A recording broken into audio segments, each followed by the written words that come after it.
If you ever had a bad day at work, remember, it could be worse. At least you weren't caught by a 40-ton whale. You didn't spend 30 seconds trapped inside something alive, thinking, well, this is how it ends. Unlike the hero of our story, a lobster diver who became an accidental passenger carried around by a humpback whale. Thankfully, humpback whales can't swallow a human being for real. Not because we're not tasty, but because it's physically impossible. Despite being potentially really huge, their throats are surprisingly narrow, about the size of a grapefruit. When they open their mouths, they can be as big as a small bedroom, roughly 10 feet wide and 8 to 10 feet long. But once closed, there's barely any space inside, and you would end up wrestling with a tongue the size of a car. Also, humpbacks are filter feeders, not hunters. Instead of chewing or biting, they take in huge gulps of water. Then they close their mouths and push that water back out through their baleen plates, basically trapping krill and small fish like a giant living colander made for seafood. If something unexpected ends up inside, the whale says, "Oops, wrong food," and tries to get rid of it. Which was the good news for Michael Packard, a diver who had an encounter in 2021. While diving for lobsters, about 30 feet below the surface, he got ambushed. Suddenly, everything went dark. He felt pressure all around him and realized he was moving upward. He estimates that he spent 30 to 40 seconds inside the whale's mouth before it surfaced, shook around, and spat him out like a dog accidentally biting on a lemon. You see, when the whale realized that Michael Packard was not his dinner, it had to go to the surface. It's the only place a humpback can really spit something out properly. That's because whales are mammals, which means they have more in common with humans than most sea creatures. For example, they don't have gills like fish. Instead, they breathe air through blowholes on top of their heads, which are like giant nostrils. Every few minutes, they have to come up. The fascinating creature takes a breath and exhales a big blast of misty air that looks like a mini fountain. That famous whale spout is just a powerful exhale.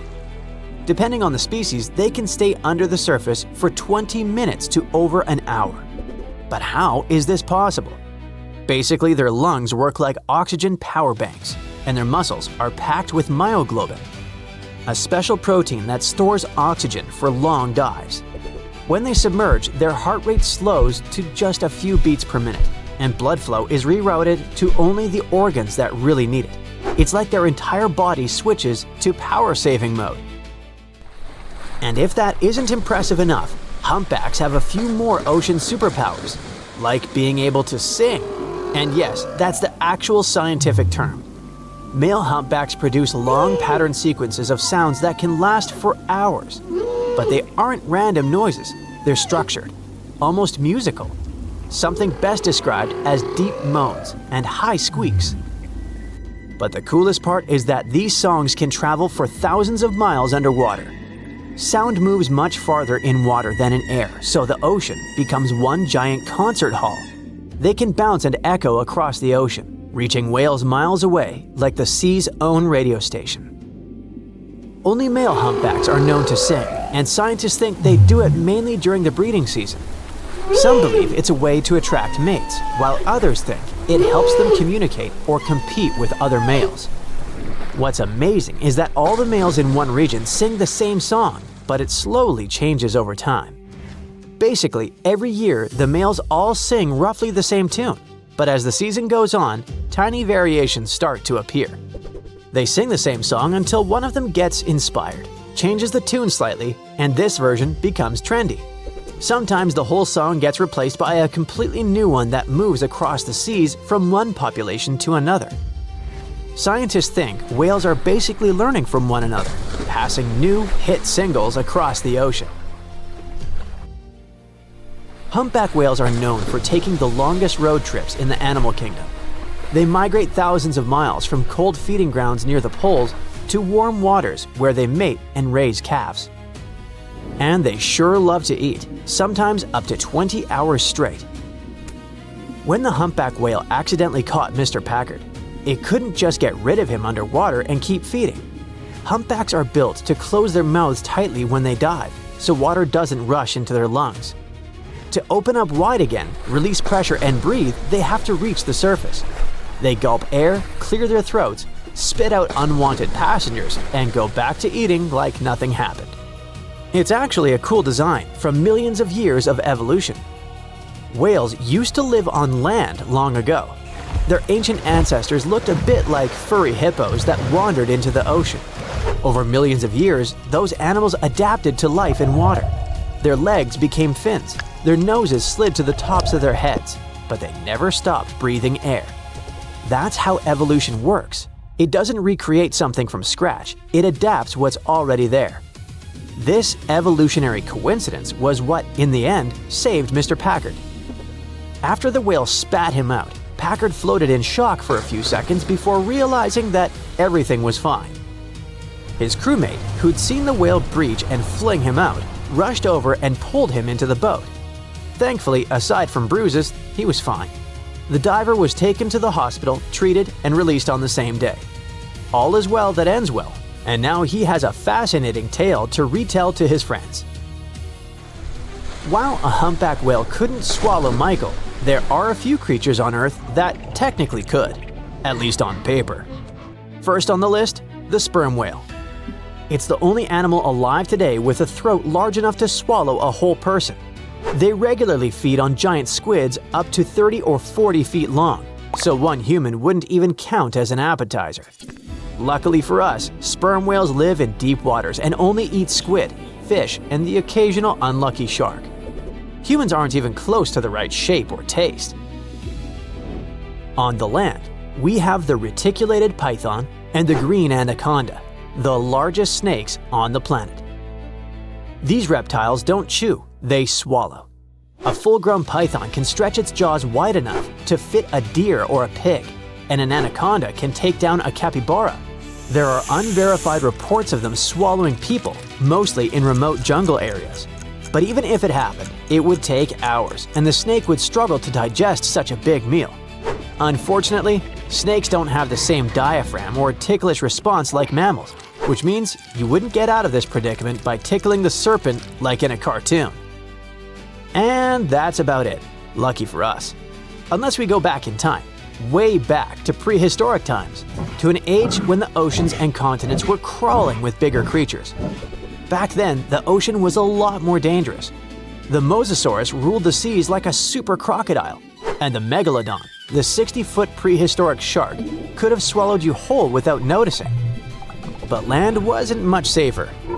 There was the Dinosuchus, the giant crocodile, the titan boa, a snake longer than a bus, and the Sarcosuchus, the super croc that made rivers unsafe for anything that moved. Michael Packard lived through a story that sounds perfect for an Instagram reel. He had a unique and dangerous situation and ended up with only bruises and bragging rights. The ocean is full of surprises, but as long as you're not a small fish or a time traveler, you won't end up like Pinocchio, making a campfire inside a large stomach resembling a cave.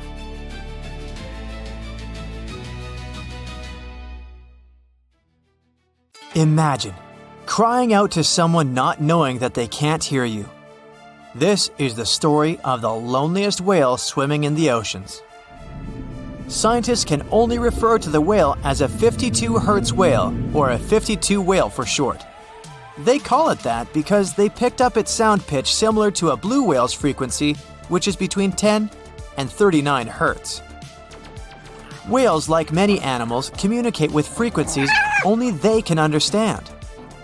This whale in particular is known as the only one of its kind, since no other whale produces the same frequency. It's almost like a ghost, since no one has ever seen this whale in person or through footage.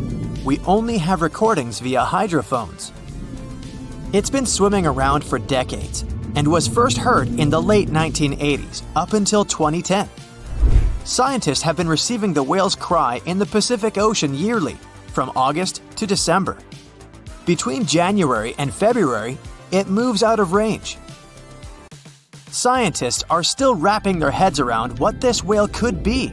Some are saying that it could be a blue whale hybrid of some kind, while others are suggesting that it could simply be a blue whale but with a special condition. Some think that the whale might not hear properly or cannot hear at all.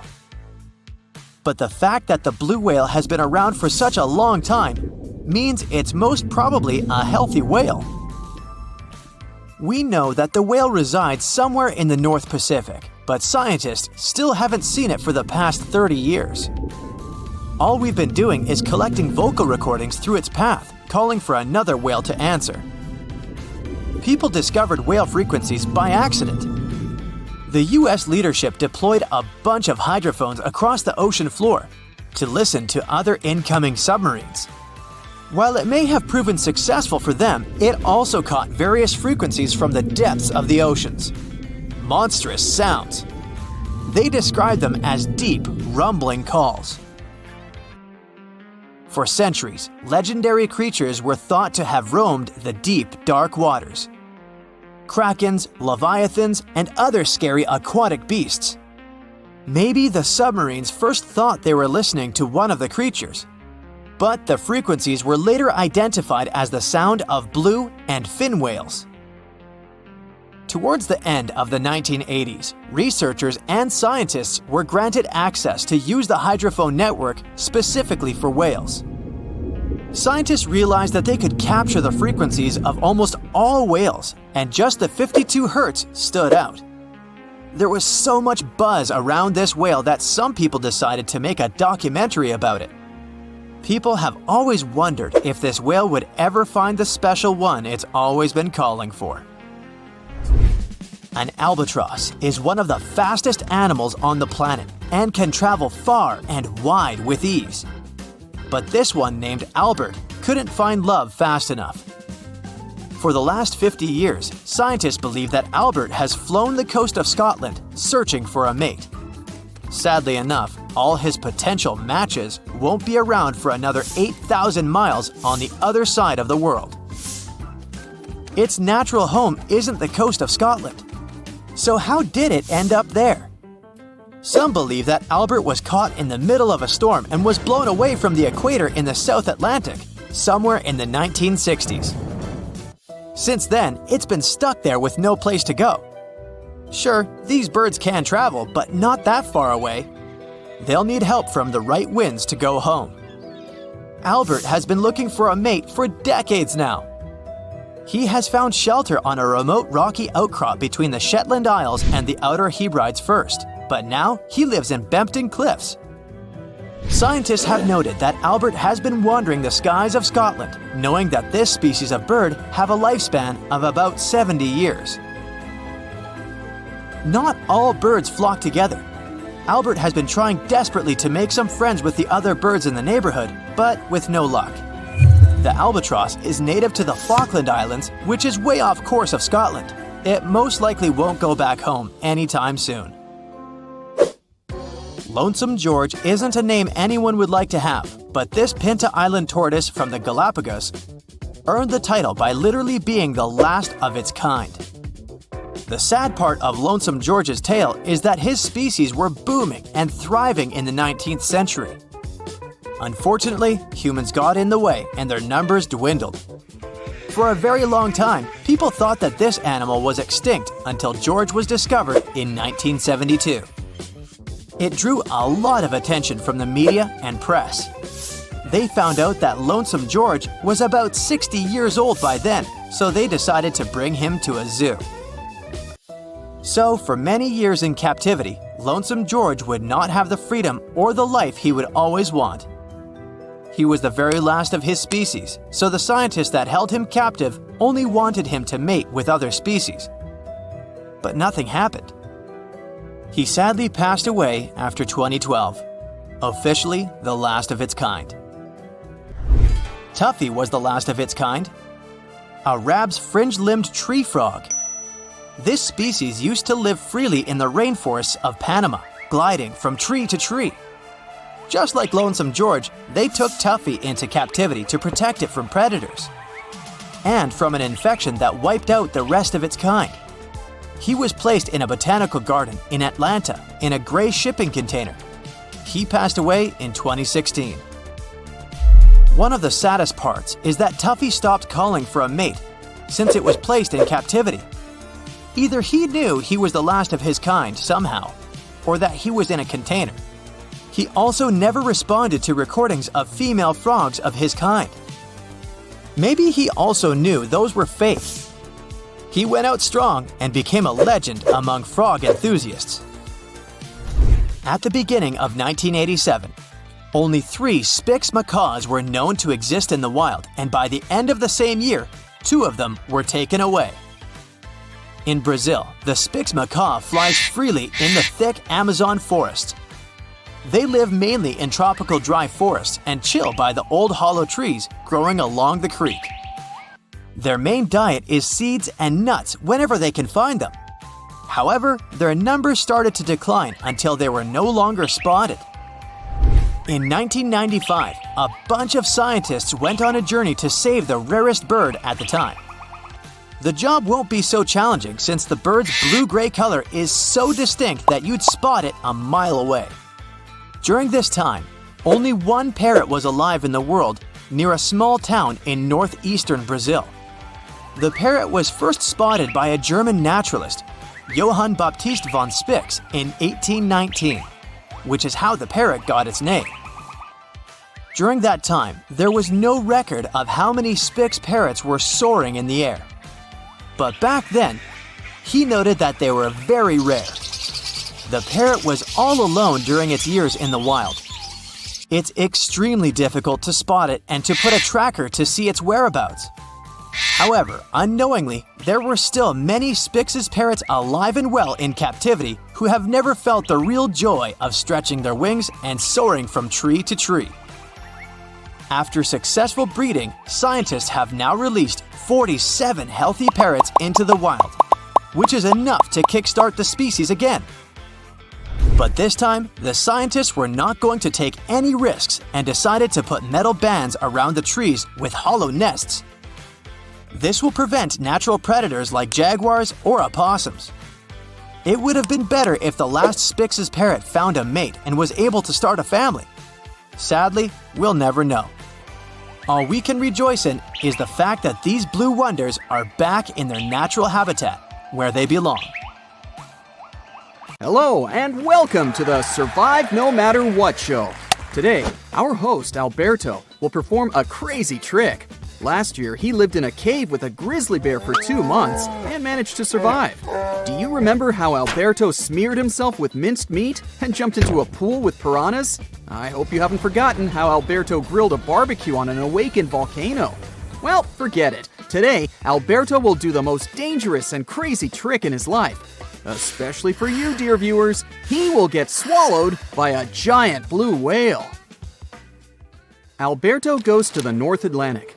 It's a vast area of water where you can meet blue whales and cachalots. He gets on a yacht and sails far from the shore. He's going to look for whales using echolocation and binoculars. A few days have passed. Alberto sits on board and studies the horizon. The sonar detects some movement. He looks toward the signal and sees a water fountain rising into the sky. It's a giant blue whale, the largest mammal on the planet. Yes, it's a mammal, not a fish. So, Alberto smears himself with oil to easily squeeze into the whale's throat. He takes an oxygen mask and jumps into the water. The blue whale opens its mouth and absorbs a massive amount of water. Its mouth is filled with whalebone. These are the bristles that replace teeth. They consist of keratin protein. People's hair and nails are made of it. The whale draws in water and then pushes it out. The bristles prevent small fish and plankton from leaving the mouth along with the liquid. Whalebone is like a filter. Alberto swims closer. The whale takes a sip. It absorbs several dozen gallons of water and sucks up Alberto. Our hero is inside the storm. The water splashes in different directions, and a giant tongue, the size of an elephant, throws Alberto on different sides. Alberto tries to get to the throat, but the water splashes back out. Alberto slides along the tongue to the mouth's exit, but the whale closes his mouth, and he crashes into the whalebone. It's a little painful. A couple of bristles even fall off. The tongue wants to push him out, but Alberto manages to squeeze into its throat. But here, he meets a block. He can't go further because of the structure of the whale. This colossal animal's throat is tiny, the size of a fist, but it can stretch. Alberto had foreseen this. That's why he smeared himself with oil. He stretches out to his full height and jumps into the throat. Now our hero finds himself inside a narrow esophagus. He slides on it like a slide in a water park. Then his speed decreases. The space becomes narrower. Now Alberto is crawling forward with difficulty. It's very slippery here, and Alberto can barely move. The esophagus contracts and pushes Alberto further. Now he's inside the stomach. It's dark, cramped, and smells awful. Alberto wants to light a match, but his pockets are entirely wet. And it's a bad idea to make a fire here. Firstly, there's almost no oxygen, which means no chance for a fire. Secondly, various chemical reactions occur inside the stomach, creating explosive gases. Alberto doesn't want that. He takes out a flashlight and examines the place. The walls of the stomach are narrow and constantly pulsating. Alberto can't stand up to his full height. He's knee-deep in some liquid. He sees skeletons of fish, shipwrecks, supermarket baskets, DVDs, a lamp, and a Moby Dick book around him. No, that's not true, as you're unlikely to find anything interesting inside a whale's stomach. Maybe a plastic bottle or some small squid. By the way, a cachalot, unlike a blue whale, has a wide and long throat. This allows it to swallow large prey whole. Technically, it can swallow a human with one sip. Anyway, you can find many exciting things in the cachalot's stomach. Once, this creature swallowed a giant squid whole. The length of these squids can reach 46 feet. That's the size of a small bus. But the cachalot managed to swallow such prey thanks to the flexible structure of the squid's body. Okay, now let's get back to Alberto. There's a terrible smell in the whale's stomach. Plankton and small fish are digested in gastric juice. And, wait, why does it hurt so much? Alberto feels the stomach juice splitting his suit. Alberto tries to get up, but it's too crowded in here. He hits the stomach walls with his hands, but nothing happens. The stomach narrows and squeezes Alberto more and more. The juice irritates his skin. Alberto shouts and waves his legs in different directions. He wants to cause a gag reflex, but it doesn't work. Alberto is desperate, and he doesn't know what to do. It seems that this is his last adventure. He closes his eyes and takes a deep breath. Stop. A deep breath. Precisely! Alberto opens the oxygen tank and fills the stomach with fresh air. Now the whale begins to bloat and is filled with gas. The stomach is throbbing, the juice is foaming, and it seems a storm is coming. The walls contract so much that they squeeze Alberto out through the esophagus. Together with the remains of fish and juice, he moves forward. The esophagus is getting narrower. Alberto finds it hard to breathe, but he sees the light at the end of the tunnel. The whale spits him out. Alberto is alive. He's happy that he managed to escape such an adventure unharmed. He returns to the boat and sails to the shore. But wait a minute. What's that swimming by right now? It's a cachalot. What a stroke of luck. Alberto dives into the water again. He's heading straight for the mouth of this huge animal. The cachalot absorbs water. Several fish and an octopus get there along with Alberto.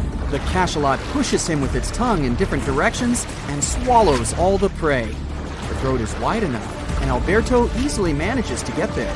But there's another problem. Alberto is already in a very tight esophagus where he can hardly breathe. And he doesn't have an oxygen tank. Alberto feels like he's been wrapped tightly in duct tape. He can't do anything, and there's no air here. He squeezes deep into the esophagus and feels that he is not alone here. In addition to the octopus, he feels the movements of large tentacles. Wow! It's a giant squid! And it seems it's still alive. Alberto shakes his whole body, but can't change anything. He loses consciousness. The stomach walls are pressing on his face. At this point, Alberto bites it. An earthquake begins. All that lay in the stomach comes out. Finally, Alberto is outside. A colossal squid swims away as far as possible. It seems it hasn't understood what happened to it. Our hero climbs onto the yacht. He's the happiest person on the planet right now. He starts the engine and heads to the shore. You must understand that Alberto's story is purely hypothetical. Of course, in reality, a whale wouldn't be able to swallow a human. Reports that a person ended up in a whale's stomach are overgrown with myths and legends. Yes, there were cases when people got into their giant mouths, but they didn't go through the throat. One day a diver got there, but he miraculously survived thanks to scuba diving equipment that helped him breathe. Another case occurred with people who were kayaking. When a humpback whale catches fish, it swims up to the surface with its mouth open. It's like a grid that rises from below. Those guys on the kayaks were too close and fell into the whale's mouth. Anyway, don't worry, a whale can't swallow you. It's impossible. But it is possible for a cachalot. The good news is that this is a rare animal. The probability of getting into its stomach is 1 in a billion. It's more likely that a meteorite will fall near you. Most people on Earth will never see a cachalot in real life. These animals swim worldwide in open oceans, but spend most of their time at a depth of about 10,000 feet. That's 10 times the height of the Eiffel Tower, but just in the ocean. So, a mysterious discovery was made deep in the Red Sea, the so-called death pools. Woo, that's scary. In 2020, researchers embarked on a dive into the Red Sea. The mission spot was in the Gulf of Aqaba, between Saudi Arabia and Egypt. Near the end of their expedition, as they ventured deeper into the darkening waters, they noticed some strange seaweed floating above the seafloor. They decided to use a remotely operated vehicle and investigate it. Suddenly, they discovered these strange, motionless lakes of water within the sea. These are called brine pools. They're basically pockets of salty water deep on the ocean floor. And when I say salty, I mean it. Sometimes they're up to 8 times saltier than the ocean water itself. Mysteriously, they don't mix well with the surroundings. They formed millions of years ago, sometime during the Miocene epoch, back when weird creatures roamed the earth, like me, and deeply buried mineral deposits dissolved into the water. The largest pool spans about 170,000 square feet. Meanwhile, 3 smaller ones are under 107 square feet each. At first, this discovery didn't seem that scary. But here's why they're so horrifying. Not only are they disgustingly salty, they also lack oxygen. Now hold on a sec, isn't that normal for something that's underwater? Well, it turns out the Earth's waters are full of oxygen, and at least half of this element on our planet comes from the oceans. Just like plants on land, marine plants, such as phytoplankton, seaweed, and algae, munch on sunlight and produce oxygen through photosynthesis. They release lots of it into the surroundings. Marine life then eats half of it, so only about a quarter of the oxygen that we breathe actually comes from the oceans. Just like us, sea creatures need this element to survive. Without it, they can't breathe and support their metabolism to live. That's why these pools are super dangerous for most of them. It's like a puddle of thick syrup for bugs. When they get in, the poor things immediately suffocate and pass away. Which is why the pools are surrounded by a graveyard of marine animals. But let's see how these things can exist in the first place. Have you ever tried making ice cubes from salty water? Spoiler, it's pretty hard. When you add salt, the water gets harder than usual to freeze, a phenomenon that has a funny name, freezing point depression. Oh, that's because salt interferes with the hydrogen bonds between water molecules. As it finally freezes, stuff like particles, dirt, or dissolved salts get pushed out to the sides.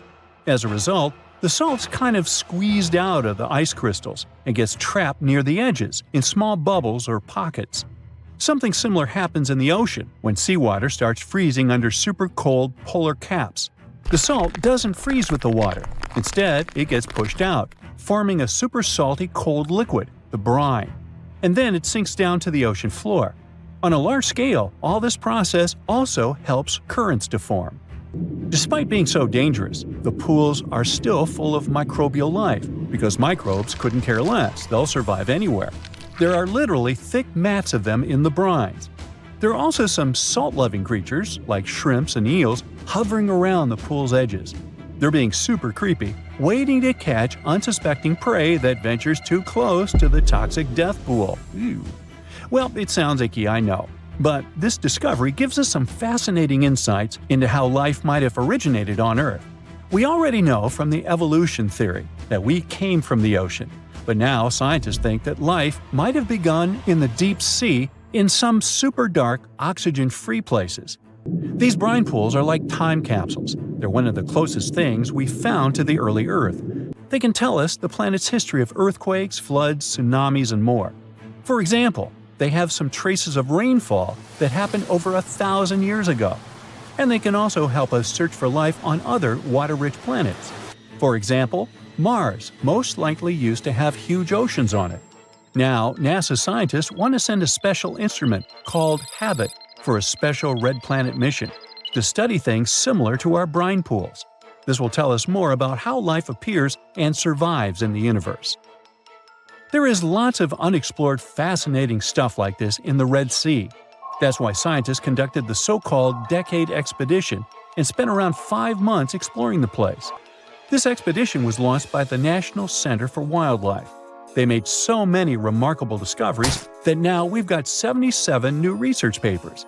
For example, they found over 10 blue holes, incredible underwater sinkholes that host unique ecosystems. They also learned that dolphins can use those blue holes to protect their young from predators.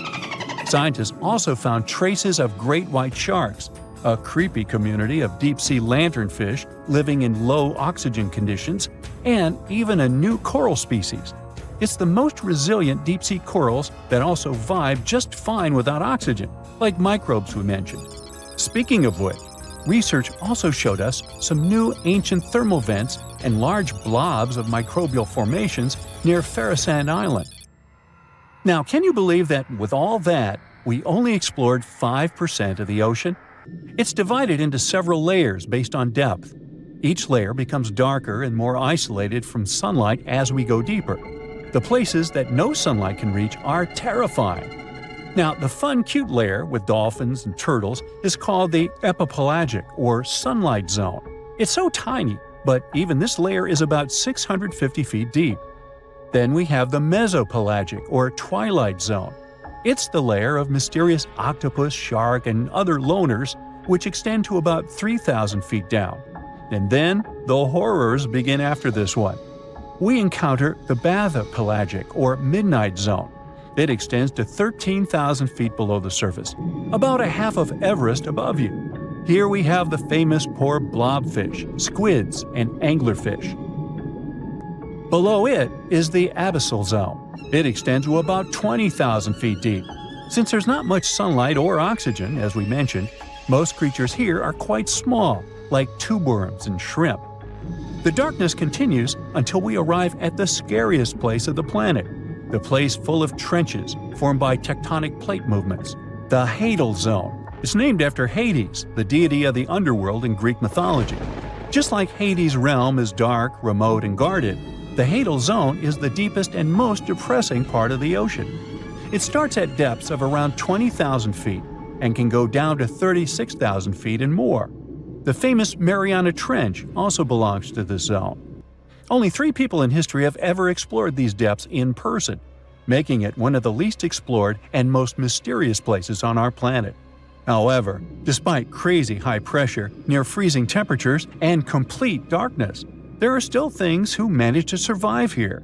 Guys like amphipods, which are critters who feed on dead material sinking from above, and the Hadal snailfish, which lives as deep as 27,000 feet. So scientists used to assume that if there's no sunlight, there wouldn't be that much oxygen around.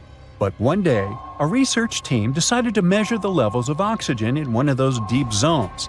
Surprisingly, the levels were super high. They checked the equipment thinking that it was malfunctioning, but nope, all the sensors showed the same thing.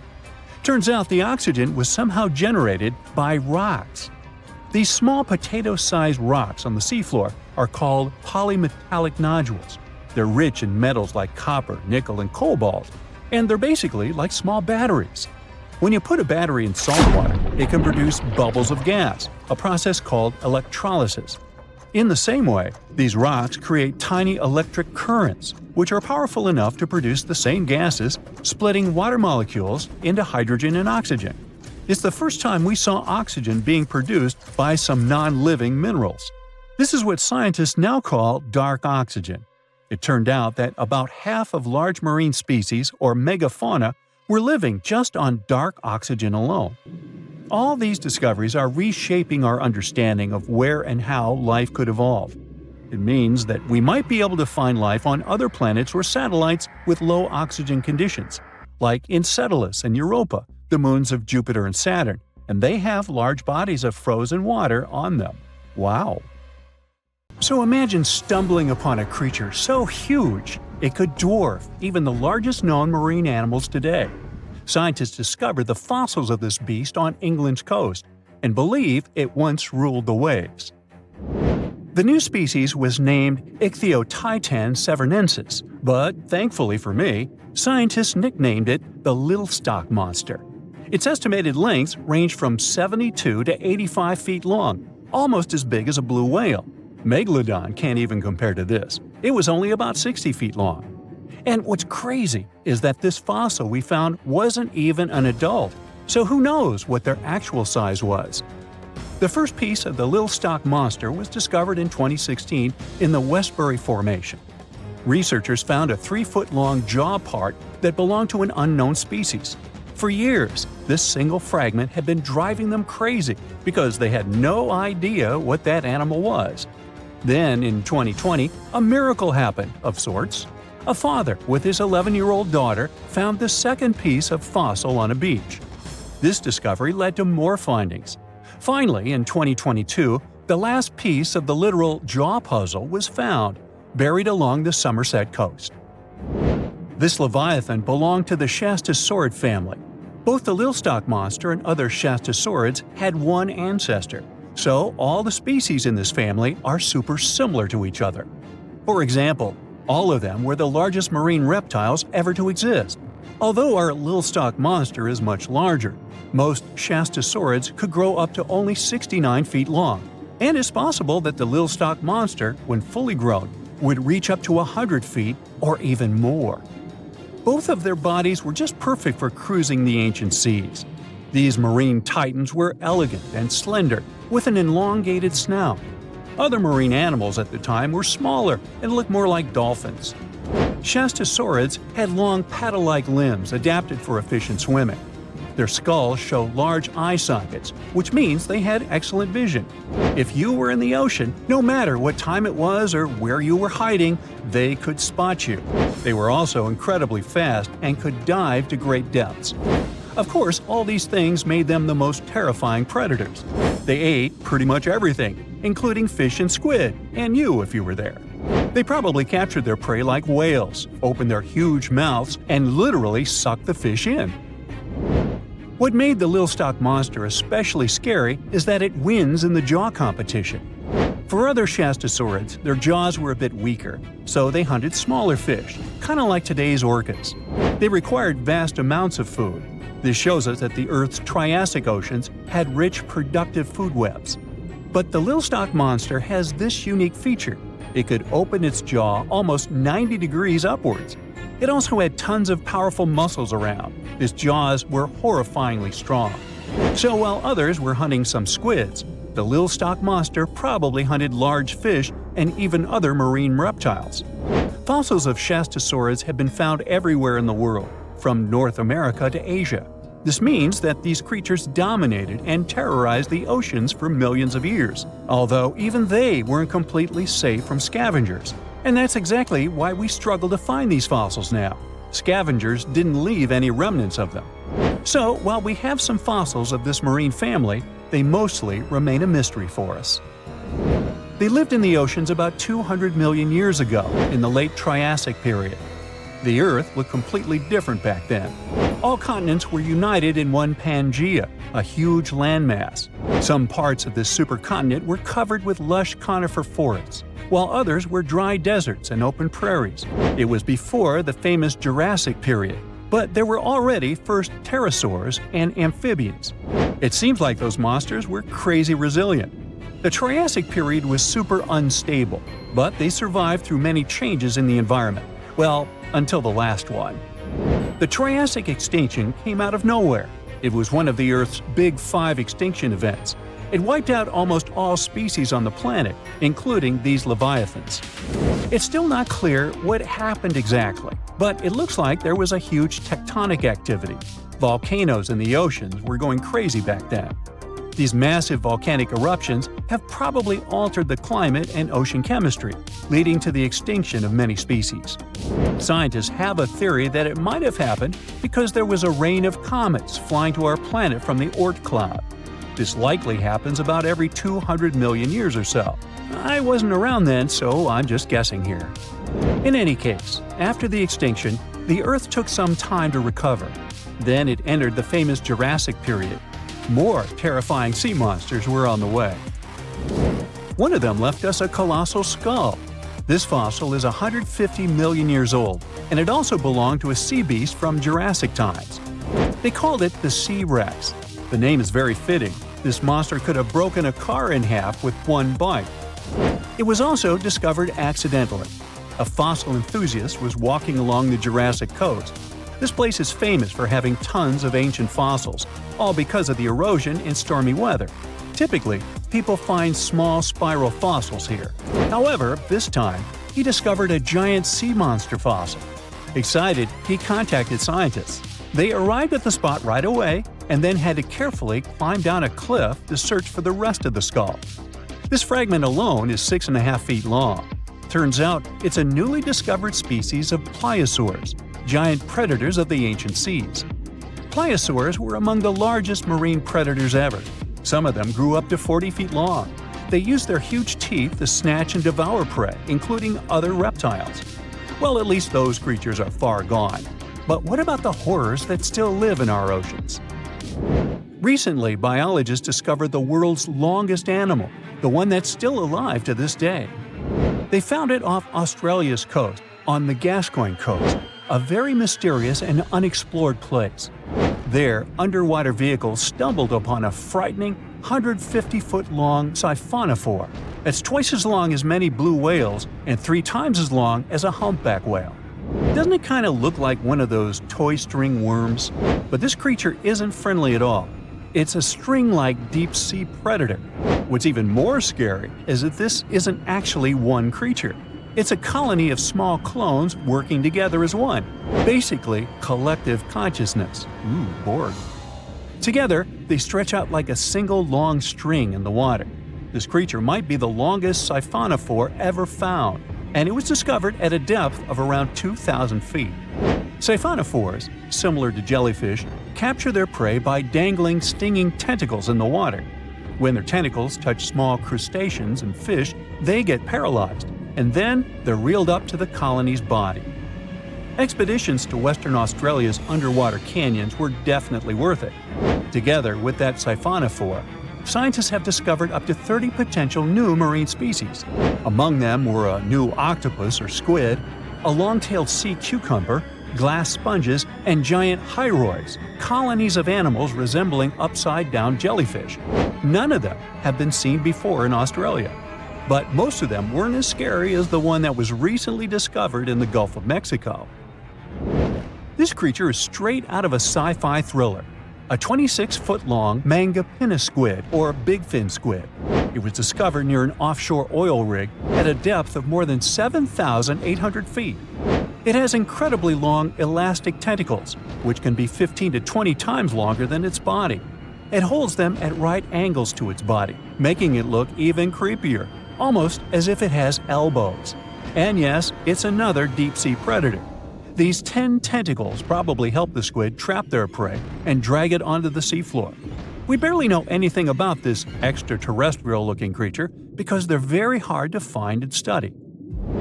And if you think their tentacles are awful, just check out these creatures with 20 arms. This thing looks like a facehugger. This new species is lurking in the frozen depths of Antarctica. Experts were searching for cryptic sea animals known as Promachocrinis, or Antarctic feather stars.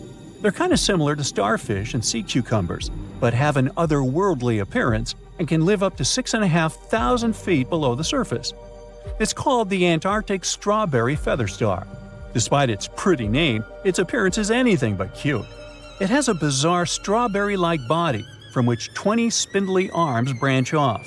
Its coloring ranges from purple to dark reddish, and the arms all have different lengths and thickness. Who knows how many more of such scary creatures we'll discover in the future? Most of the ocean is still shrouded in mystery, whether we're talking about dark corners or creatures that are hiding in the depths. But sometimes it gives us a peek into scary things it hides in its cold, dark depths. Like when you hear on the news that there are some deep sea creatures washed ashore after a powerful storm once again. Some just look weird, while others are real monsters that live at depths of more than 3,300 feet. The coldest and deepest parts of the ocean have created one specific phenomenon called gigantism. So, sea spiders, squids, worms, and many other animals, mostly invertebrates, or creatures without backbones, they're all way bigger and scarier than the versions we see in the more shallow areas. In the Pacific depths, you can see a sea sponge as large as a minivan. Or what about the colossal squid that lives in subantarctic waters and is nearly 14 times longer than the arrow squid, a type that mostly lives in New Zealand? Researchers found many of these underwater monsters in the abyssal zone of the ocean. Back in 2021, the researchers showed images of the giant phantom jelly. It was at a depth of 3,200 feet. Its tentacles were 33 feet long. Wow, I wouldn't like to face that one on the beach. It probably eats only small fish and plankton, but it can swim to depths of more than 21,900 feet. And down there, this giant jelly doesn't have enough food. How does it survive then? Scientists haven't figured it out yet. And there are even more questions related to the giant squid, the biggest one ever found. This monster is 43 feet long, with a weight of nearly a ton. Imagine if those tentacles would grab your car, or something like that. They would smash it like it was a toy. There's no light in the abyssal zone. Sun rays just can't penetrate that deep. So there's no algae or underwater plants there. Local animals mostly eat snow. Marine snow is not like the regular one you build a snowman with. It consists of any small flakes or remains that fall from the surface of the ocean. Maybe even some leftovers that animals up there couldn't eat. So it's not much. But apparently, it's enough for very large creatures that hide deep down there, like giant squids. Squids that generally live at such depths don't bother going after their prey. They just wait until the poor animal swims right up to their long tentacles and falls into a trap. It may not be the best method ever, because not many animals will even swim into these dark, cold parts. But it's the method that saves energy. A giant squid eats only 1 ounce of fish daily, which is approximately 45 calories. That's nearly 50 times fewer calories than an average person should eat per day. So when a squid gets 1 fish, it saves it for a couple of days. I hope giant squids won't get the idea to go to the surface and look for food when there's not enough of it in the abyssal zone. And I hope even more that giant Greenland sharks won't get that same idea. You can find them at depths of up to 7,200 feet. They're twice as slow as we usually walk. They swim at a speed of 1.12 feet per second. Their slowness is part of the energy-saving mechanism that creatures down there need to survive. But they can speed up in the form of short bursts when they need to catch prey. But they kinda change their diet from predator to scavenger, considering their environment. There will be more leftovers falling from the surface than animals to go after. Greenland sharks grow just 0.4 inches per year, and they're mostly 20 feet long, which means they live for a very long time, sometimes up to 400 years. They also have a slow metabolism, and that's one of the main factors for their long life, too. Greenland sharks like to spend their time in cold waters. They're adapted to that, since their tissues have specific chemical compounds that prevent the forming of ice crystals all over their body. That means they have some sort of natural antifreeze. So what makes them so big? Scientists are still not sure, but some theories try to explain it. There's this thing called Kleiber's rule that says bigger animals tend to be more efficient. Just take a small fish and compare it to a whale with a mass hundreds of times bigger. The whale has a greater metabolism. It conserves energy more efficiently and loses less of it to the surroundings through heat. Moving on, bigger animals can ingest bigger prey.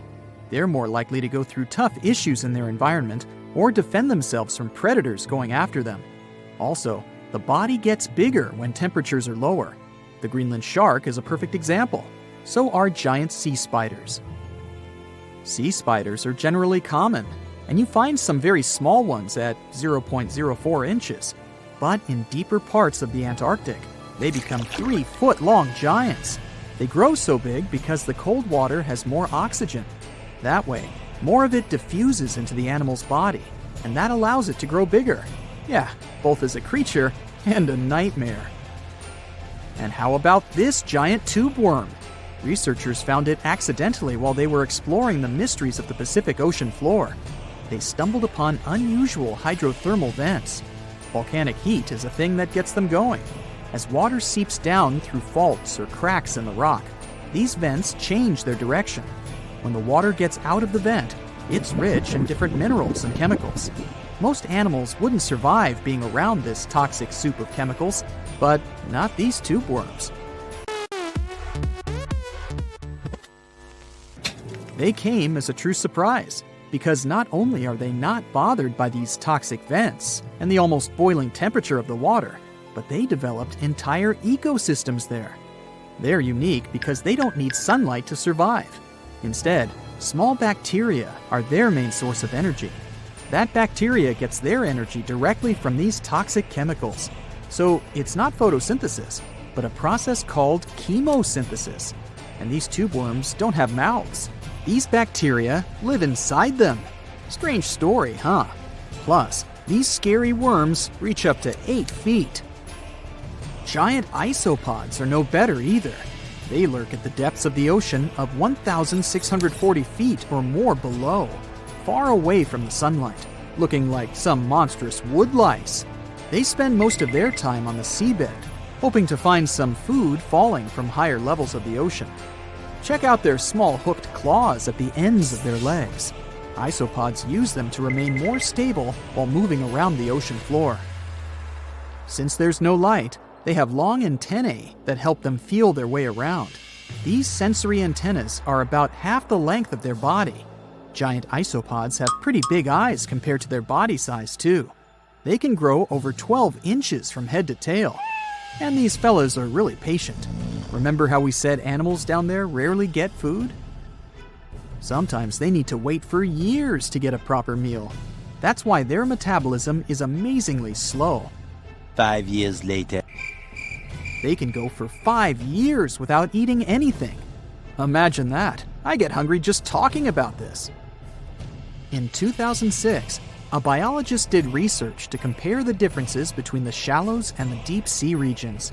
He realized the deep sea mirrors the island rule. First, isolated parts of land develop biodiversity you won't find anywhere else. Second, small-bodied life there grows much bigger when it's isolated, compared to life on large land masses. Resources are limited, but also competition and predators. And we don't know much about these deep-sea creatures. It's too expensive and too complicated to carry out such research. So we'll just wait for more raging storms to show us at least part of the monstrous world cold ocean depths hide. Want to high-five a sea creature? Well, put your hand up for the Tasmanian red handfish. This fish doesn't swim like a fish. It walks. It uses its flipper-like hands to stroll around on the ocean floor. These bottom walkers are disturbed by swimmers and boats a lot. Some people even want to take them home as pets. I think it's better to just give them a wave and swim on by. The vampire squid. Its species name is Vampiroteuthis infernalis, which translates to vampire squid from hell. Oh yes, this vampire squid means to terrify everyone with its name, its dark red color, its spikes at the bottom, and the scary fact that it can basically turn itself inside out. The vampire squid loves putting on a good show, but it's as harmless as a kitten is to humans. It's as if Dracula scared the pants off you, but he didn't have blood-sucking fangs.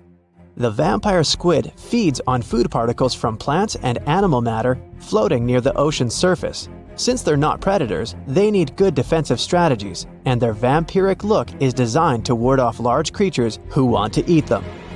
Turning themselves inside out is a defensive mechanism since the spiky areas in the inner skin are more intimidating. They also shoot out a substance that does not have color, but is packed with bioluminescent particles to distract predators. The vaquita. Going out on a boat off the coast of Mexico sounds like the perfect vacation. The sun, the blue water, the most endangered sea creature. Wait, what? The vaquita isn't dangerous, but don't expect it to stick around to say hello or sign any autographs. It's incredibly shy. This little cow, that's what it means in Spanish, is one tiny sea mammal. With those black markings around its eyes, it looks more like a sea panda to me. Seeing one should make you feel very special. They're on the brink of extinction, mostly because they got caught by accident in fishing nets. It's estimated that there's only 10 left in the wild. The blue dragon. This little creature looks like something out of a kid's fantasy movie. It's called the blue glaucus, casually referred to as the blue dragon or blue angel. It can be found in many places, the Atlantic, Pacific, and Indian Oceans. It's kind of a mollusk and it only grows to be about an inch long. What you think is the back is actually the mollusk's bright underbelly. It regularly floats on its back so that its blue colors help it camouflage with the water's waves. The blue dragon isn't just pretty, it's also smart. It usually feasts on Portuguese man-o'-wars, also known as Physalia physalis. The blue dragon stores their stinging cells for later use, in essence, stealing their defensive mechanisms. When the blue dragon is threatened, it releases those stinging cells it stored, directing them at an enemy to sting them with more power than the Portuguese man-o'-war would have been capable of. As they can store a huge amount of stinging cells, they can be a threat to humans. So, if you find one, don't pick it up. It's best to admire it from a distance. The barrel-eye fish. If you ever wanted to have Superman's X-ray vision, looking at the barrel-eye fish will make you feel like you gained that superpower at some point in your life without even realizing it. The barrel eye has a transparent head, so you can see how their eyes and brain look inside. This magnificent creature lives in the deep sea. This is the lowest level of the ocean, where strange creatures roam in near-freezing temperatures and constant darkness. They're exposed to water's pressure that's almost 1,000 times that of the surface. If the idea of the deep sea sends a shiver down your spine, stay tuned to learn about another of its creatures later on. The barrel-eye fish can be found in the Atlantic, Pacific, and Indian Oceans. You might be wondering, why oh why would a fish have a see-through head? And that would be a fair question. Since the species was discovered in 1939, it was believed that the fish's eyes were set to see straight ahead and couldn't move.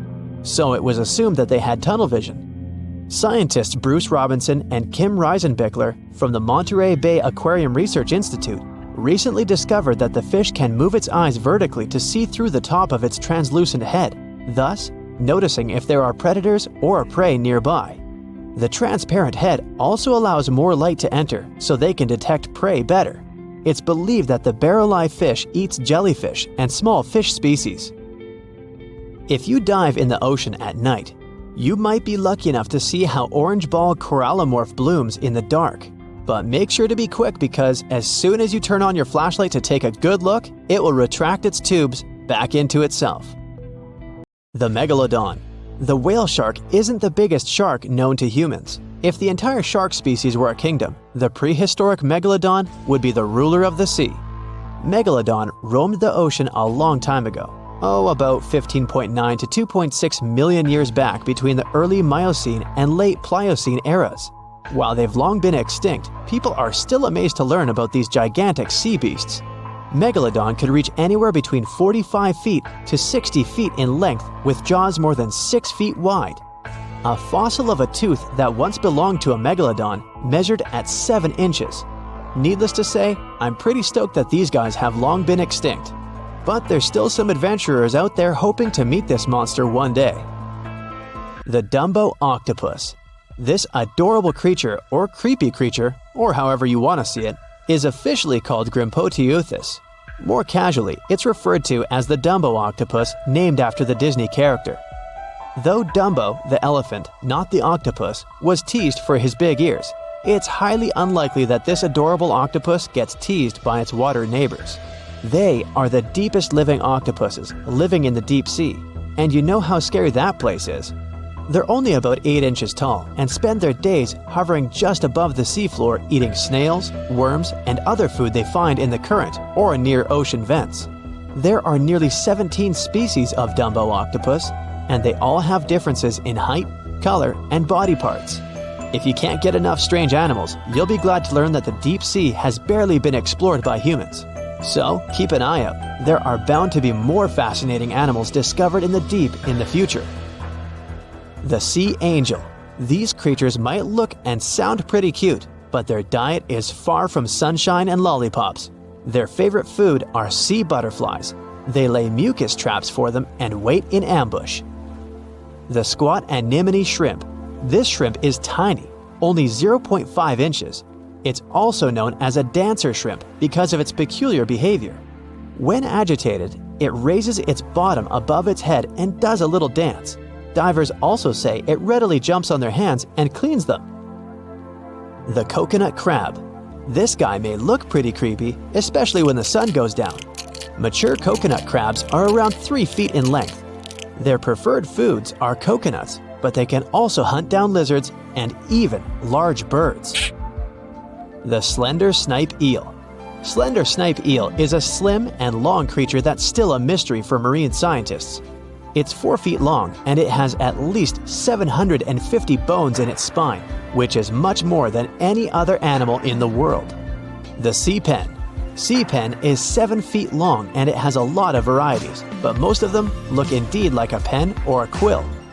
The similarity is even more striking when the animal has a water-filled bulb that anchors it to the floor. The Persian carpet flatworm. This creature looks indeed like a carpet, despite being very small by comparison. It's only 4 inches long, able to become both male and female. It doesn't really mate with other flatworms. Rather, it fights them for the right to bear posterity. The flamingo-tongued sea snails. Tourists love these extraordinary snails for their pretty colors, thinking it's a shell, but in fact, the shell is quite dull and hidden underneath colorful soft tissues. They eat softer, toxic parts of corals and store their toxins to protect themselves. Think you know what lurks in the depths of the ocean? While nearly 95% of our oceans haven't been explored yet, it's hard not to let your imagination run wild. But thanks to brave explorers, deep-sea cameras, and awesome archaeologists, we do know about some pretty incredible sea creatures living in our waters today, and millions of years ago. From the 9-foot spider crab to the 60-foot prehistoric megalodon, these sea dwellers come in all shapes and sizes. But let's focus on sea creatures famous for their huge size. Can you guess which living species of whale is the largest? Well, it's not the orca, but that's a good guess. The orca is a toothed whale that can grow to anywhere from 23 feet to 32 feet, which is slightly smaller than a school bus. How about the narwhal? Nope, they're not the biggest either. These unicorns of the sea live mainly in Arctic waters and only grow 13 feet to 20 feet in length, and that's including their 9-foot tusk. Tired of guessing? Okay, I give in. The largest whale that still exists today is the blue whale. At a jaw-dropping 82 feet to 105 feet, the blue whale is not only the biggest whale we know of, but is currently the largest animal to have ever lived on Earth. Seriously. These animals are bigger than a T-Rex, and even the prehistoric megalodon. If you were to put a blue whale next to a school bus, it would look like it could swallow it. Think about that. According to National Geographic, a blue whale's tongue can weigh the same as an elephant. And their hearts can weigh as much as a car. That doesn't even sound possible. It's no wonder these giants need to eat about 4 tons of krill every day. While there aren't too many animals living today that can compete with the blue whale's epic proportions, there is an entirely different species that is a good contender, and it's not quite what you would expect. It's a jellyfish. No, I'm not talking about the little jellyfish that wash up on the shore and ruin a perfectly good day at the beach. I'm referring to the lion's mane jellyfish, the biggest jellyfish around. This invertebrate can grow up to 120 feet long. They also come in different gorgeous colors like red, purple, or even shades of orange, As if their length wasn't impressive, the lion's mane jellyfish boast a whopping 8 sets of 70 to 150 tentacles. That means they can have up to 1,200 in total. And here's the giant oceanic manta ray, the largest type of ray in the world. Their wingspan can be longer than a bus. These guys can reach 30 feet in length. They also have the biggest brain compared to body size among all fish. Unlike their stingray cousins, mantas don't have venomous tails. And while the lion's mane jellyfish and the blue whale are yet to be beaten for the longest sea creature, there is one marine creature that can grow even larger in length. The Portuguese Physalia physalis, tentacles and all, can reach a length of 165 feet long, and that's according to mentalfloss.com. While this thing may look a lot like a jellyfish, it's actually known as a siphonophore, and there are hundreds and sometimes thousands of them that are genetically identical. Their long tentacles help the organism catch prey, and its sting is fatal to most animals, even humans in some cases. What's even creepier is that if one of the tentacles comes off the organism for whatever reason, it can float around the water for days before decomposing. Even if it's detached, this tentacle can still sting you. But don't go running out of the ocean just yet. Your chances of being hurt by a Portuguese Physalia physalis sting are pretty slim. However, if you do get stung, the side effects aren't pretty, with welts, stomach cramps, an elevated heart rate, and an upset stomach. While you don't want to go anywhere near these long creatures, they sure are pretty to look at. Check out all those colors. The Shastasaurus is the biggest marine reptile that has ever existed. These predators lived during the late Triassic period, about 210 million years ago. These amazing giants could reach lengths of up to 69 feet and weighed more than 75 tons. This made the Shastasaurus as heavy as a blue whale.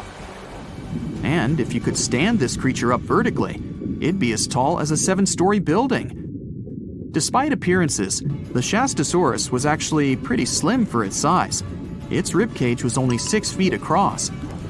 You'd think that this big guy was chowing down on other dinosaurs, but that's not the case at all. This reptile survived on a diet that consisted of small fish and cephalopods, like octopuses and squids. The Albertonectes is a bright representative of the plesiosaur family, meaning that this marine reptile had a small head on an incredibly long neck and large flipper-like limbs that helped it move through the water. These creatures occupied the seas around North America 76 to 70 million years ago. The length of this sea monster could reach 38 feet, with its neck taking up 23 feet of that length. Its neck was a true record breaker. It had a whopping 76 bones in it.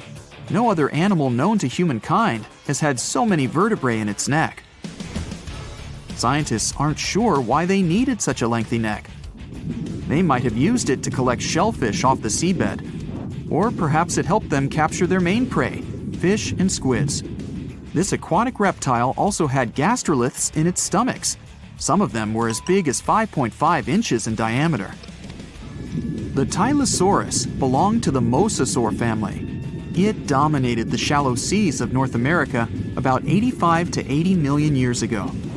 This was an enormous predator, with the biggest representatives reaching 45 feet in length. It had a narrow hydrodynamic body with a blunt, powerful head that the animal used to ram and stun its prey. Its body was equipped with agile flippers and a long tail decorated with a maneuverable fin. The Tylosaurus was a carnivore, and its diet included not only fish, turtles, and small sharks, but also other mosasaurs, plesiosaurs, and flightless birds. Meet Ophthalmosaurus. This prehistoric reptile thrived during the late Jurassic period and lived in oceans all over the world. Ophthalmosaurus weighed somewhere around 6,000 pounds and grew to approximately 16 feet long, according to newdinosaurs.com. That's about the same length as the beluga whale that exists today. It's too bad these guys went extinct before we had a chance to see them ourselves, as their cartoonish wide eyes and dolphin-like features are pretty darn cute. Of course, The ophthalmosaurus evolved over time to become ophthalmologists, or eye doctors that we know today. No, that's just a lie. Just testing you. The mosasaurus is a truly gigantic predator that dominated the seas all over the world about 66 million years ago. According to fossil evidence, some specimens could be more than 50 feet in length. This fact makes the mosasaurus the biggest marine carnivore of its time. One of the most terrifying things about this creature was its crocodile-like head, decorated with literally hundreds of razor-sharp teeth, neatly organized in 2 rows on both jaws. The thing is that it was pretty challenging for the mosasaurus to grab its prey in the water. That's why it had all these teeth, plus something special: pterygoid teeth anchored to the bones on the roof of its mouth. This made hunting and holding onto its prey much easier. The Styxosaurus belonged to the plesiosaur family and lived during the late Cretaceous period, around 85 to 70 million years ago. Upon first glance at this dinosaur, you might mistake it for a sea snake, and it'd be an honest mistake. Styxosauruses were about 35 feet in length, but over 16 feet of that consisted just of their long snake-like neck. They had a comparatively small body and weighed approximately 4 tons. Their mouths were full of razor-sharp cone-shaped teeth that they used to catch fish. They didn't need to chew their prey, thanks to the 200 small stones called gastroliths in their bellies that probably aided in digestion. At the same time, some scientists believe that the Styxosaurus used these stones to sink to the ocean bottom in search of particular types of fish. Looks kind of like Nessie to me. It looks like a prehistoric creature that came from the time of dinosaurs. This scary beast is called the basking shark. It can grow up to 39 feet. People have only reported 3 of them in the past 160 years. The last sighting was in 2015, and before that, about 80 years ago. These sharks sometimes rise to the surface to filter out small animals, such as shrimps and other small crustaceans, when they want to have a nice, tasty seafood dinner. But when there isn't enough grub at the surface, they go down to the depths of almost 3,300 feet, where they tend to stay for months, which is something researchers discovered using satellite tags. Tag, you're it! Now, basking sharks like to spend their time in more temperate waters, but they can migrate long distances. They live across the globe, but in warm tropical or subtropical areas, they won't go near the surface because they're not fans of high temperatures. The lion's mane jellyfish is not that rare, but it's fascinating how large it is. It's the biggest among jellyfish species and the longest animal. Its total length can reach 120 feet. That's approximately 23 feet more than the longest blue whale scientists know about. The jellyfish has around 70 to 150 tentacles, and they all contain huge amounts of neurotoxins that can seriously harm you if you come in contact with the animal. But people don't usually come across this type of jellyfish because it rarely lives near the coast, preferring the open ocean. Generally, you can find the lion's mane jellyfish no deeper than 65 feet below the surface, where it dines on small fishes, zooplankton, and some other types of jellyfish. It uses its tentacles to catch its value male. Hey, you want fries with that? The giant phantom jelly comes out of the darkness and depths of the ocean's midnight zone. Its sun hat-shaped bell reaches over 3 feet across. This bell trails 4 ribbon-like mouth arms that can be up to 33 feet long. This quite rare creature uses its mouth arms to catch unfortunate animals swimming around and not knowing what's coming for them. Giant phantom jelly propels itself through the water with periodic pulses coming from its orange head. It glows faintly and mysteriously in the pitch-black depths. It lives across the globe in all the oceans except for the Arctic. I'm guessing it's too cold. Because of its odd shape, people often call the oarfish the dragonfish or sea serpent. It's about 26 feet long, which makes it the longest bony fish we know about, and lives at depths of 3,300 feet. Oarfish spend most of their time in the deep, dark parts of the open ocean in tropical and subtropical areas. They almost never come to the surface, unless, invited. It's a ribbon-shaped and shiny silver creature with a long red dorsal fin and red oar-like pelvic fins. Its body has no scales and is very thin. The fish can grow to a length of about 30 feet and weigh 660 pounds. Oarfish have really big eyes that help them see better in their dark, scary surroundings. The frilled shark is definitely one of the gnarliest-looking marine animals out there. If you saw it somewhere, you'd probably think you went back to the age of dinosaurs. Yup, the frilled shark is a prehistoric creature because its roots go back 80 million years. This living fossil can grow to be 7 feet long. It got its name from its frilly gills. Even though frilled sharks have the shark part in their name, they swim similar to an eel in a distinctly serpentine way. Its mouth is terrifying. Similar to the maw of the great white shark, it has 300 trident-shaped teeth lined in 25 rows. Hey, come a little closer, huh? Researchers discovered this creature in the 19th century, but people rarely see it, and no wonder. It usually lives at depths of between 390 and 4,200 feet. Most of the time, the frilled shark feeds on squid, swallowing them whole. Its long jaws allowed the frilled shark to gape extra wide and swallow animals half as long as its entire body. Goblin sharks are very rare. Researchers have spotted fewer than 50 of them in more than 120 years. But maybe that's for the best, since we're talking about a pretty scary fella with a narrow snout and sharp teeth. It's also capable of thrusting its entire jaw outward when it wants to catch something. Sounds familiar. As it's lurking through the dark depths of the ocean, a goblin shark sees a small squid that looks quite yummy. The dangerous animal inches toward the squid. When the poor creature notices the predator, it tries to dart away, but it's too late. The shark has already thrust its jaw the whole 3 inches out of its mouth. This jaw is connected to the flaps of skin the shark can unfold. This helps a lot because the goblin shark is a sluggish animal, so it's pretty hard for it to chase its food. After finishing its lunch, the goblin shark puts its jaw back in its mouth and swims away as if nothing's happened. Goblin sharks mostly live at the bottom of the ocean. Like many other shark species, they prefer swimming alone. Here's a silver-colored creature with very rough skin. That's the ocean sunfish, with a total length of almost 11 feet. Its other name is mola. The ocean sunfish is the heaviest of all bony fish out there. People sometimes call it a swimming head because of its bizarre appearance. These creatures have such a weird shape because they're born with a back fin that never actually grows. It just folds into itself as the animal matures and creates a rounded rudder. The sunfish is a bit clumsy.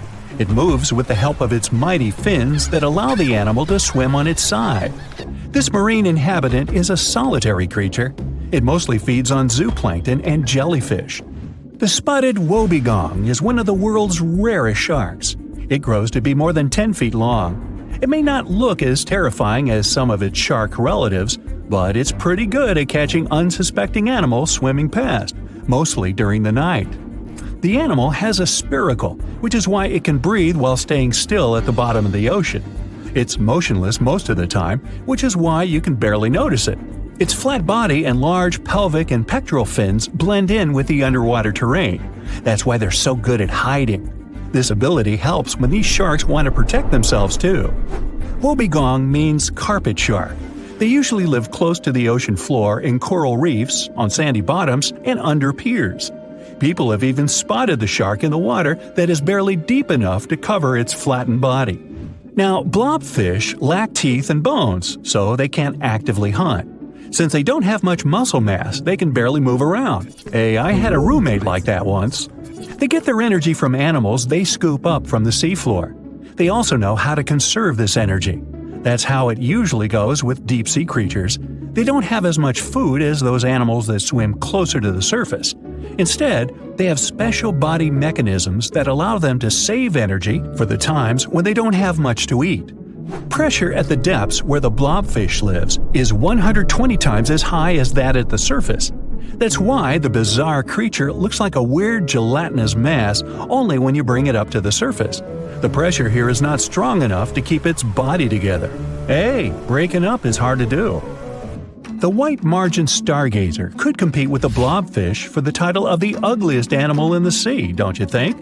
Now, this animal has eyes on the top of its head, together with an upward-facing mouth which the creature uses to hide itself in the sand. That's where it spends most of its time, with only its eyes protruding from the sand. It chills this way until some small animal passes by. It can lunge at its target incredibly quickly, literally within milliseconds. This creates a vacuum in the water that pulls in a crab, fish, or some other small, unfortunate animal. Another tactic involves venom. This fish has a venomous spine in its shoulder blade that helps with catching other animals and defending itself against enemies. Even though it's not related to the electric eel, the white margin stargazer can generate an electric shock as powerful as 50 volts. Ow! 450 million years ago, no, I wasn't around then, the sea level was higher, coral reefs started to form, the climate on our planet was stable and warm, not even dinosaurs were around yet. The time when bony and jawed fish we know as sharks appeared. They've been dominating the oceans and making other marine creatures flee in fear ever since. Many of them, like great white sharks, have evolved and adjusted to life in the open ocean as hunters with a pretty high position in the food chain. They're less diverse today than before. One of the reasons is the asteroid strike from the age of dinosaurs. After it reduced the number of shark species, only smaller and deep-water kinds that ate primarily fish survived. They started getting bigger over time. Near the surface, sharks such as makos or great white ones develop faster movements and are somewhat between gray and blue to blend in with their surroundings. The epaulet shark can even walk on the land. It can't take a walk on the beach because it can't breathe outside of the water, but it lives on coral flats in shallow tropical waters, so it can walk in kind of a crawling motion. But deep down below, there are mysterious, alien-looking, often huge shark species that didn't come to the surface, which is why they didn't need to adjust to the new environment and different conditions. They haven't changed a lot through time, so they're some living fossils. These creatures mostly don't have 5 gill slits, the most common number, but 6 or 7. It's because there's less oxygen the deeper you go in the ocean, so they need more gill slits. Sharks on the surface evolved to have fewer gill slits. 6-gill sharks are the most primitive sharks we have today. Their skeletons are like those of ancient extinct sharks, and they can survive only in very deep waters. Like cats, sharks have a layer of reflective cells placed inside their eyes, which helps them see better in the dark, deep sea or cloudy waters. Sharks on the surface have big eyes because they evolved to hunt in the sunlight, so they tend to rely on their vision. Those that live in shallow waters have small eyes, so they can protect themselves from the sand. Like some other deep-sea creatures, 6-gill sharks also have bigger eyes to take in as much light as possible. They have more light-sensing rods, but don't distinguish colors that well.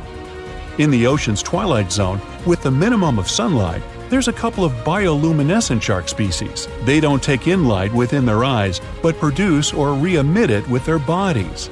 Their skin or organs have specialized cells that produce a soft blue-green light. Deep-sea creatures that produce their own light do that to attract their prey, deter animals from going after them, or, scientists think, communicate with each other. It can even help them to camouflage. They do it by hiding their silhouettes from animals going after them.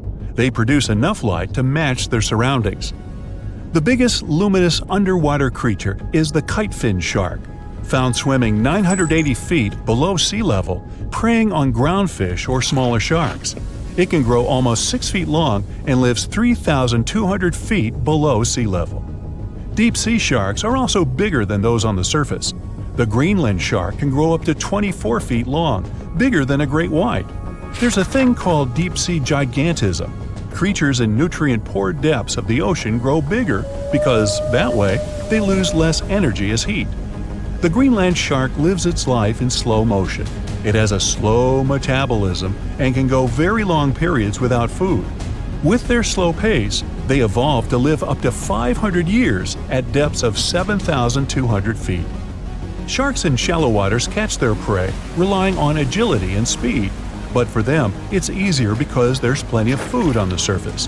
Deep-sea sharks, with less food and slower life rhythm, had to develop a different style. They're more opportunistic, definitely not picky, and don't care if their future meal is alive or not. Frilled shark, another living fossil from the darkest depths, hasn't evolved much through time, and they're one of the last of their kind, with all of their relatives already gone extinct. It grows up to 7 feet long, primarily hunts on squid, and catches other sharks and fish. It looks like a dinosaur, a snake-like face, a long, smooth, thin body that moves in a serpentine way. It can propel itself with the power of its tail and curl like snakes. They don't swim in a straight line like other sharks. Cookie cutter shark grows up to 20 inches. It got the name because of the way it feeds, biting off small pieces. It's a parasite creature, which means it feeds off bigger animals but leaves them alive. They have sharp teeth and sometimes even swallow those that fall off on purpose. Some researchers think it could be because they live in the depths that are nutrient poor. If they swallow the teeth, they could recycle calcium and other material from it. Prickly shark is a rare and unusual creature with many thorn-like denticles and 2 small dorsal fins. It lives mostly in the depths of the Pacific region up to 1,900 feet. Ghost sharks are not even real sharks, but fish closely related to them and rays. They have big pectoral and pelvic fins, 2 dorsal fins, pretty big eyes, and unlike their cousins, have a single external gill opening.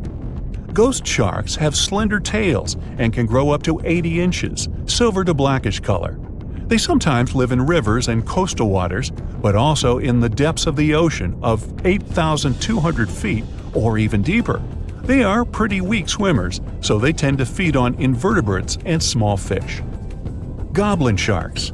Swimming through the deep sea, this creepy shark with a flabby body suddenly sees a small, innocent squid. It goes toward it, but the potential snack notices it and quickly starts moving to dart away. It seems like the plan could work at first, but then the shark suddenly thrusts the jaw of its mouth and catches the poor little squid in a second. After the meal is finished, the animal simply fits the jaw back into the mouth and goes away as if nothing happened. This is possible because it has a jaw connected to 3-inch-long flaps of skin, which is why it can unfold from the snout. It can grow up to 12 feet long with a weight of 460 pounds. Scientists think goblin sharks are mostly active in the morning and evening. The shark has a long, prominent snout and specific sensing organs on it. It uses them to sense electrical fields in the dark oceanic depths. Seven-gill shark is a big cow shark, brown to silver-gray on top, white underneath, black and white spots, with a thick body, a small dorsal fin, and a wide, blunt snout. It can grow up to 10 feet long, mostly lives in the depth of 1,870 feet, but you can also find it in deep channels and bays. It can be aggressive toward humans if provoked, so don't. Like most deep-sea creatures, it's an opportunistic hunter that's not quite picky but likes to go after dolphins, seals, porpoises, and other marine animals. Megamouth sharks mostly live in the depths of 15,000 feet and spend most of their time in the dark, like me. Scientists discovered it in 1976 because it went near the surface at night to feed on zooplankton. That's the only time these sharks go there. During the day, they return to their quiet, dark, and mysterious depths. They are filter feeders, which means they keep their mouths wide open while swimming, so they filter the planktons they like to eat. There are organs that produce light inside of their mouths, which attracts potential prey, such as pelagic crustaceans. These sharks live in the deep parts of the ocean, but you can rarely find them below almost 2 miles. Scientists think some other, stronger bony fishes outcompeted them. Deep parts of oceans became oxygenated around 70 million years ago, and sharks have been around way longer. But bony fishes adjusted and adapted efficient ways to use oxygen, while sharks were slow with adaptations, so they lost. Also, oceanic depths are way colder, which is challenging for fish and the rest of cold-blooded animals because the speed of their metabolism widely depends upon the external temperature.